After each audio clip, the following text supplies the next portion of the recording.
تو سلیکٹ ہوگی وہ تیسرا۔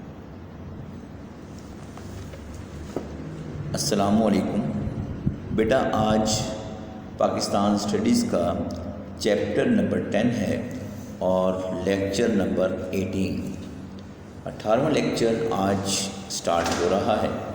چیپٹر نمبر 10 پاکستان کی فارن پالیسی، پاکستان کی خارجہ پالیسی بہت ہی امپورٹنٹ ہے، اور اس میں آج آپ کو اس لیکچر کے اندر شارٹ کویشچن پڑھائے جائیں گے۔ لیکچر نمبر 18 ہے، آپ کی اسکرین پر اس کے شارٹ کویشچن 2 آ رہے ہیں، اور اگلے پیج پر اور پھر اس سے اگلے پیج پر 3 پیجز پر آپ کے سامنے اس کے شارٹ کویشچنز آئیں گے۔ یہ انشاءاللہ آپ کو اس کے جو لانگ کویشچنز ہیں اس میں بھی بہت مددگار ثابت ہوں گے۔ اگر آپ یہ لیکچر توجہ سے سنتے ہیں، ان کی تیاری کرتے ہیں، تو اللہ کی ذات سے مجھے امید ہے کہ آپ پاکستان اسٹڈیز میں، مطالعہ پاکستان میں اچھے سے اچھے نمبر لے سکتے ہیں۔ تو بیٹا پہلے سوال کی طرف آتے ہیں۔ خارجہ پالیسی کی تعریف کریں۔ خارجہ پالیسی کیا ہے؟ خارجہ پالیسی اس طرز عمل کا نام ہے جو ایک ریاست دوسری ریاست سے یا عالمی اداروں سے تعلقات قائم کرتے ہوئے اختیار کرتی ہے۔ Foreign policy general plan of one country concerning with other countries, دوسرے ملکوں سے ایک ملک کے تعلقات خارجہ پالیسی کہلاتے ہیں۔ کیونکہ آج کے دور میں کوئی بھی ملک ایسا نہیں ہے جو دوسرے ملک سے تعلقات قائم کیے بغیر رہ سکتا ہو۔ تعلقات قائم کرنے پڑتے ہیں، آئسولیٹ ہو کر ہم رہ نہیں سکتے۔ اس کے ساتھ ساتھ اب ہمارا دوسرا سوال آ جاتا ہے۔ بیٹا جو سوال آپ کو پڑھائے جا رہے ہیں یہ اپنے ذہن میں رکھیے گا، یہ بہت دفعہ پیپر میں آ چکے ہیں۔ اب دوسرا سوال آپ کے سامنے آ رہا ہے، آپ کی اسکرین پر موجود ہے۔ خارجہ پالیسی کے رہنما اصول تحریر کریں۔ خارجہ پالیسی کے رہنما اصول۔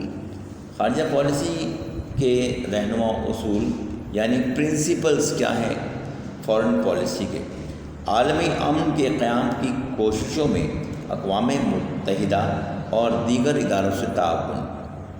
ہم امن قائم کرنے کے لیے پیسفل سوسائٹی، پیسفل ورلڈ، اس کے اندر اقوام متحدہ اور دیگر اداروں سے تعاون کرتے ہیں۔ اگر ہمیں دوسرے ملکوں کے اندر فوج بھیجنی ہوتی ہے تو ہم دوسرے ملکوں میں فوج بھی بھیجتے ہیں تاکہ بہتر سے بہتر کام چل سکے اور دنیا میں امن قائم ہو سکے۔ دوسرا پوائنٹ ہے دنیا کی تمام قوموں سے دوستانہ تعلقات، friendly relations with other nations of the world. دنیا کی جو دوسری تمام قومیں ہیں ان کے ساتھ ہمارے فرینڈلی ریلیشنز ہوتے ہیں، دوستانہ تعلقات ہوتے ہیں۔ آفٹر دیٹ اس کے بعد تیسرا پوائنٹ آ جاتا ہے اسلامی ممالک سے خصوصی تعلقات۔ ہمارے جو اسلامک برادرانہ ممالک ہیں ان کے ساتھ فرٹرنل ریلیشنز ہوتے ہیں، خصوصی تعلقات ہوتے ہیں۔ غیر جانبداری یعنی ہم نیوٹرل رہتے ہیں، اور علاقائی تعاون، ریجنل کوآپریشن۔ یہ بیٹا 2 سوال آپ کو پیج نمبر 51 پر یعنی پہلے پیج پر آپ کے سامنے اسکرین پر آئے۔ اب ہم چلتے ہیں اگلے پیج پر، اور اس میں میں آپ کو باقی جو سوالات ہیں وہ میں آپ کو بتاتا ہوں۔ پیج نمبر 52 پر آ جائیں گے آپ، دوسرے پیج پر آپ آئیں گے، اور پھر یہاں پر میں آپ کو اور جو سوالات ہیں وہ میں آپ کو بتاتا چلوں گا۔ یہ بیٹا ذرا توجہ سے دیکھیں گے، آپ کی اسکرین پر پیج آ چکا ہے 52، اور یہاں سے ہمارے جو اگلے سوال ہیں وہ شروع ہوتے ہیں۔ صلح حدیبیہ کس طرح ہماری خارجہ پالیسی ترتیب دینے میں رہنمائی فراہم کرتا ہے؟ صلح حدیبیہ یہ حدیبیہ پیکٹ ہے جو نبی اکرم صلی اللہ علیہ وآلہ وسلم نے مکہ کے لوگوں کے ساتھ کیا تھا۔ اب یہاں سے جو بات ہمیں غور طلب ہے، جس بات کو ہم نے دیکھنا ہے، جس بات کو ہم نے محسوس کرنا ہے، وہ یہ ہے کہ نبی اکرم صلی اللہ علیہ وآلہ وسلم کا طریقہ کار کیا تھا۔ کہ یہی نہیں ہے کہ ہم ہر وقت جنگ کی پوزیشن میں رہیں، لوگوں سے لڑتے رہیں، نہیں۔ ابھی دیکھیے حکمت کس چیز کا نام ہے، یہاں حکمت ہی کی بات آئے گی۔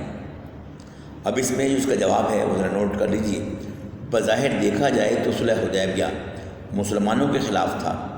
نبی اکرم صلی اللہ علیہ وآلہ وسلم نے اپنے تدبر سے یہ فیصلہ کیا کہ جنگ نہ کرنے کا معاہدہ کر کے پہلے مسلمانوں کی معیشت کو بہتر کیا جائے اور مسلمانوں کی حالت کو ٹھیک کیا جائے۔ اس طرح آج بھی ضرورت اس بات کی ہے کہ ہم اپنی معیشت کو بہتر بنانے کے لیے خارجہ پالیسی کو مؤثر طریقے سے ترتیب دیں۔ ہماری پالیسی ہے بھی یہی کہ نہ ہم افغانستان سے لڑیں، نہ ہم انڈیا سے لڑیں، نہ ہم چین سے لڑیں۔ جو ہمارے آس پاس کے ملک ہیں ان کے ساتھ ہمارے تعلقات بہتر ہونے چاہیے۔ تعلقات بہتر ہوں گے، ہماری معیشت بہتر ہوگی۔ ہم لڑیں گے تو ہماری معیشت بہتر نہیں ہوگی۔ اس کا نتیجہ ہم دیکھ سکتے ہیں 1965 میں پاک بھارت جنگ ہوئی، نتیجہ معیشت تباہ ہوئی۔ اس کے بعد 1971 کی جنگ ہے یا کارگل کی جنگ ہے، ان میں نتائج وہی ہیں کہ نقصان دونوں ملکوں کو ہوتا ہے۔ جو آپ کو پہلے بھی پڑھا چکا ہوں کہ ہٹلر نے یہ بات کہی تھی کہ جنگوں سے حاصل کچھ نہیں ہوتا، جنگوں کا نقصان ہی ہوتا ہے، دونوں کو نقصان ہوتا ہے۔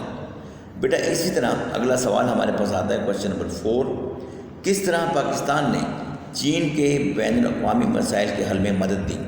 اب چین کے مسئلے کو حل کرنے کے لیے پاکستان کی مدد تھی، اس کو بھی آپ توجہ سے سنیں گے۔ کس طرح یہ مسئلہ حل کیا پاکستان نے، اسکرین پر آپ کی موجود ہے۔ عوامی جمہوریہ چین کے قیام کے وقت چین امریکہ تعلقات بہت کشیدہ تھے۔ امریکی صدر نکسن نے مفاہمت کی ضرورت محسوس کی، دوسری طرف چینی قیادت کے رویے میں بھی نرمی آ گئی۔ ان حالات میں پاکستان نے دونوں ملکوں کو قریب لانے میں تاریخ ساز کردار ادا کیا۔ یہ پیپر میں بہت دفعہ سوال آ چکا ہے، توجہ رکھیں گے۔ اس سے پہلے والے جتنے سوال میں نے آپ کو پڑھائے ہیں یہ پیپر میں آئے ہوئے ہیں۔ امریکی وزیر خارجہ یعنی foreign minister Henry Kissinger Pakistan سے خفیہ طور پر پرواز کر کے چین پہنچے، جس سے دونوں ملکوں کے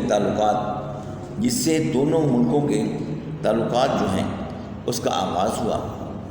اس کے بعد امریکی مخالفت ختم ہونے کا نتیجہ یہ ہوا کہ اپنے قیام کے 21 سال بعد عوامی جمہوریہ چین اقوام متحدہ کا ممبر بنا۔ بیٹا یہ بات اپنے ذہن میں رکھنی ہے کہ امریکا اور چین ان دونوں نے اپنے تعلقات کو بہتر کیا، اور تعلقات کو بہتر کیوں کیا؟ جانتے تھے کہ معیشت کو بہتر کرنا ہے، اور آپ آج دیکھ لیجیے چائنا کہاں سے کہاں پہنچ رہا ہے، اسی لیے جنگ کی پالیسی ختم کی۔ اب اگلا سوال آتا ہے، پاک بھارت تعلقات کی موجودہ صورتحال پر چند سطور تحریر کریں۔ اب آپ یہ دیکھیے کہ اس کے اندر بھی تھوڑا سا میں کتاب سے ہٹ کر بات کروں گا ابھی۔ اس میں بیٹے جو چیز آپ نے تھوڑی توجہ کرنی ہے جس پر، اس میں یہ ہے کہ انڈیا اور پاکستان کے تعلقات شروع دن سے ٹھیک نہیں رہے، شروع دن سے یہ تعلقات خراب رہے ہیں، اور ان تعلقات کو ٹھیک کرنے کے لیے جو سب سے بہتر چیز ہے یا بہتر بات ہے وہ یہ ہے کہ دونوں ملک بات چیت کریں، اپنے مسائل کو حل کریں، اور کشمیر کا جو مسئلہ ہے اس کو حل کرنے کی طرف آئیں۔ اب اس وقت ہم دیکھتے ہیں تو صورتحال کیا ہے۔ بات میں اب جنرل تو کروں لیکن اس کے ساتھ ساتھ کیونکہ یہ موجودہ صورتحال کے حوالے سے بات آ رہی ہے تو وہ کرنٹ سینیریو دیکھنا پڑتا ہے۔ کرنٹ سینیریو جس وقت میں یہ ریکارڈ کروا رہا ہوں لیکچر، تو 5 اگست آنے والی ہے 2019 میں۔ 5 اگست 2019 کو بھارت نے کشمیر کی جو خصوصی حیثیت تھی اس کو ختم کیا، وہاں پر کرفیو لگا دیا، اور جس وقت یہ ریکارڈنگ ہو رہی ہے اس وقت 4 اگست 2021 ہے، اور اس وقت تک وہاں پر کرفیو لگا ہوا ہے اور حالات بہت خراب ہیں، کشمیری اپنے گھروں سے نکل نہیں سکتے۔ اس وجہ سے پاکستان اور بھارت کے تعلقات خراب ہیں، دونوں کی سرحدیں بند ہیں، ایک دوسرے کے ملک میں آ جا نہیں سکتے، تجارت نہیں ہو سکتی۔ اس طرح سے تمام کے تمام معاملات کو آپ یہ سمجھ لیجیے لینڈ لاک ہو چکے ہیں، بالکل وسعت خانے میں پڑے ہوئے ہیں۔ اب ان کے لیے ہونا تو یہ چاہیے کہ پہلے تو کشمیر کی وہ صورتحال بحال کی جائے جو اس سے پہلے تھی، اور اس کے بعد دونوں ملک بات چیت کریں اور معاملے کو حل کرنے کی طرف آئیں۔ یہ تھوڑا سا میں نے ہٹ کر بات کی، جو پیپر میں یہاں پہ نوٹس میں دیا ہوا ہے، نوٹس میں کیونکہ پرانی بات لکھی ہوئی تھی تو میں نے آپ سے جو شیئر کر دی وہ نئی بات ہے۔ ویسے آپ اس کو بھی لکھ سکتے ہیں جو نوٹس میں دیا ہوا ہے، یہ بھی کوئی مذائقے کی بات نہیں ہے کیونکہ کتاب میں یہی ہے۔ پاکستان کی خارجہ پالیسی کے مقاصد اور اہداف۔ اب آ جاتے ہیں مقاصد، یہ لانگ کوشچن کا پارٹ بھی ہے، جو مقاصد کی بات ہے یہ لانگ کوشچن کا پارٹ بھی ہے۔ اس میں بیٹے ذرا غور سے سنیں گے۔ پہلا پوائنٹ ہے قومی آزادی اور خود مختاری کا تحفظ، یہ ہیں آبجیکٹو۔ قومی آزادی اور خود مختاری کا تحفظ، دوسری قوموں کے حق خود ارادیت کی حمایت، بین الاقوامی تعاون، غیر جانبداری، علاقائی تعاون، عالم اسلام کا اتحاد۔ اس کے بعد خارجہ پالیسی کے عوامل، فیکٹرز کون سے آ جاتے ہیں؟ فیکٹرز بھی ہمارے پاس بڑے توجہ طلب چیز ہے، اور وہ ہیں اسکرین پر آپ کے موجود ہے، نظریہ پاکستان، علاقائی حقائق اور اسلامی تشخص۔ اس کے بعد میں نے کیونکہ لانگ کویشچنز کا بھی آپ کو حوالہ دیا کہ لانگ کویشچن آپ کے ان شارٹ کویشچن سے آپ کو ہیلپ مل سکتی ہے، اور آپ اس کو لانگ کویشچنز کو بھی شارٹ کویشچنز کی مدد سے حل کر سکتے ہیں۔ چین کے تعاون سے پاکستان میں کون کون سے منصوبے شروع ہوئے، ان کے نام تحریر کریں۔ 1963 میں ایئر ٹرانسپورٹ کا معاہدہ ہوا۔ 1978 میں شاہراہ قراقرم تعمیر ہوئی۔ پاکستان ایروناٹیکل کمپلیکس چائنا کے تعاون سے بنا، گوادر بندرگاہ کا منصوبہ آیا۔ سینڈک پروجیکٹ، پاکستان ریلوے سے تعاون، ایٹمی شعبے میں تعاون۔ پھر اس کے بعد اگلا سوال ہے ہمارے پاس، پاکستان اور ایران کے درمیان سفارتی اور سیاسی معاہدوں پر نوٹ لکھیے۔ یہ کچھ اس پیج پر آئے گا اور باقی ہم اگلے پیج پر چلتے ہیں۔ آزادی کے بعد پاکستان کو تسلیم کرنے والا سب سے پہلا ملک ایران تھا۔ اب ہم پہنچیں گے پیج نمبر 63 پر۔ اس پہ یہاں پہ جو ہمارے پاس شارٹ کویشچنز ہیں یہ کریں گے، اور پھر جو اگلا لیکچر ہوگا اس میں ہم اس کے لانگ کویشچنز کی طرف جائیں گے۔ یہ ہمارا 18واں لیکچر آج چل رہا ہے، 18واں لیکچر ہے۔ اس میں چیپٹر نمبر 10 اس کے شارٹ کویشچنز انکلوڈ کیے گئے ہیں، یہ آپ کو پڑھائے جا رہے ہیں۔ 1955 میں پاکستان، ایران، ترکی اور عراق کے درمیان معاہدہ بغداد عمل میں آیا۔ 12 جولائی 1964 کو پاکستان، ایران اور ترکی کے درمیان RCD نامی معاہدے کے ذریعے دوستی اور تعاون کے دور کا آغاز ہوا۔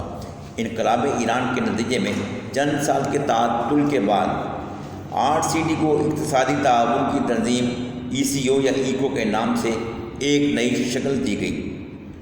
اس کا اگلا سوال ہے، سینٹو اور سیٹو کے بارے میں آپ کیا جانتے ہیں؟ 1954 میں ترکی، ایران اور پاکستان کے درمیان ایک معاہدہ طے پایا۔ اس طرح پاکستان باضابطہ طور پر امریکی بلاک کا حصہ بن گیا۔ اس کے بعد 1955 تک پاکستان 3 مزید فوجی معاہدوں پر دستخط پاکستان نے کیے۔ اسی سال سیٹو نامی معاہدے پر دستخط ہوئے۔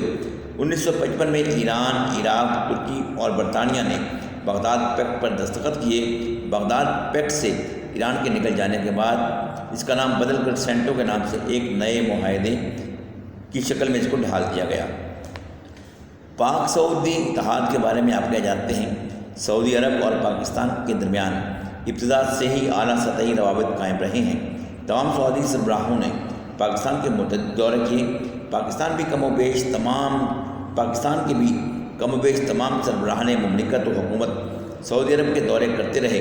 فروری 1974 میں لاہور میں ہونے والی اسلامی سربراہی کانفرنس کو کامیاب بنانے میں شاہ فیصل نے کلیدی کردار ادا کیا۔ بیٹا یہاں پر جو شارٹ کویشچن آپ کو دیے ہیں بک میں، تو ٹوٹل آپ کے پاس 5 دیے ہوئے ہیں، میں نے آپ کو یہاں پر یہ پڑھائے ہیں 11 کویشچنس، اس لیے کہ آپ کے جو لانگ کویشچنز ہیں وہ بھی اس میں کور ہوں۔ ٹھیک ہے بیٹا، تو یہ آپ اچھی طرح سے تیار رکھیں گے۔ یہاں پر ہمارا لیکچر نمبر 18 کمپلیٹ ہوتا ہے۔ انشاءاللہ العزیز اگلا لیکچر ہمارا جو ہے وہ چیپٹر نمبر 10 کے لانگ کویشچنز کے حوالے سے ہوگا۔ تو بیٹے اس وقت تک کے لیے اجازت دیجیے، اللہ حافظ۔